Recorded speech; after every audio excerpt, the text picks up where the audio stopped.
যারা আওয়ামী লীগ থেকে এসেছেন আপনাদের আইন আদালত কোর্ট কাছারি থানা আমরা দায়িত্ব নেব ইনশাআল্লাহ। আগামী দিনের বাংলাদেশে একটা পরিবর্তন হতে চলেছে। আওয়ামী লীগ থেকে জামায়াতে আসবেন, আওয়ামী লীগের সব দায়িত্ব নেবে জামায়াত। এক উঠান বৈঠকে এমনই বক্তব্য দেন জামায়াতের নেতা লতিফুর রহমান। জানান, আওয়ামী লীগ বিএনপি থেকে জামায়াতে যোগ দেন। এখনকার জামায়াত অনেক শক্তিশালী বলে দাবি করেন তিনি। জামায়াতের নেতার এই বক্তব্য এখন সামাজিক যোগাযোগ মাধ্যমে ভাইরাল, যা এখন আলোচনার তুঙ্গে। জামায়াতকে আল্লাহর গড়া দল হিসেবে দাবি করে ওই নেতা এও বলেন, মানুষের গড়া দল করা যাবে না, এটা তার কথা নয়, কোরআনের কথা।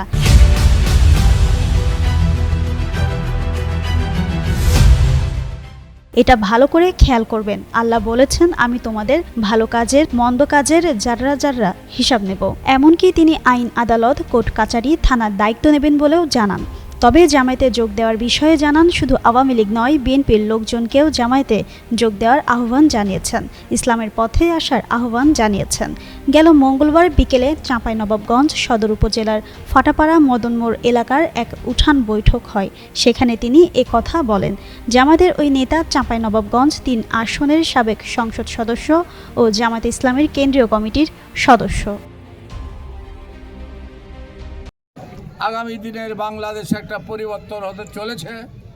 আমাদের দলে আপনারা আওয়ামী লীগ থেকে আসবেন, আপনাদের দায়িত্ব আমরা নেব। জেলখানা,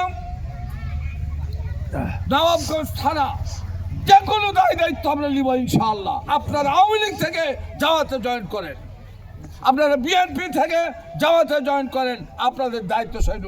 জামাত হিসেবে আইগলা জামাতি মনে করেন না, এখন শক্তিশালী জামাত। নবাবগঞ্জের সমগ্র সমস্যা এখন লতিফুর রহমান দেখে। হ্যালো ওসি সাহেব, হ্যালো এসপি সাহেব, হ্যালো ডিআইজি সাহেব, লতিফুর রহমানকে করে কোনো লিডারের কাছে মানুষেরা যায় না। কি কথা ঠিক না? এই জন্য যারা আওয়ামী লীগ থেকে এসেছেন নির্দ্বিধায় এখানে থাকবেন। আপনাদের আইন আদালত কোর্ট কাছারি থানা আমরা দায়িত্ব নেব ইনশাআল্লাহ।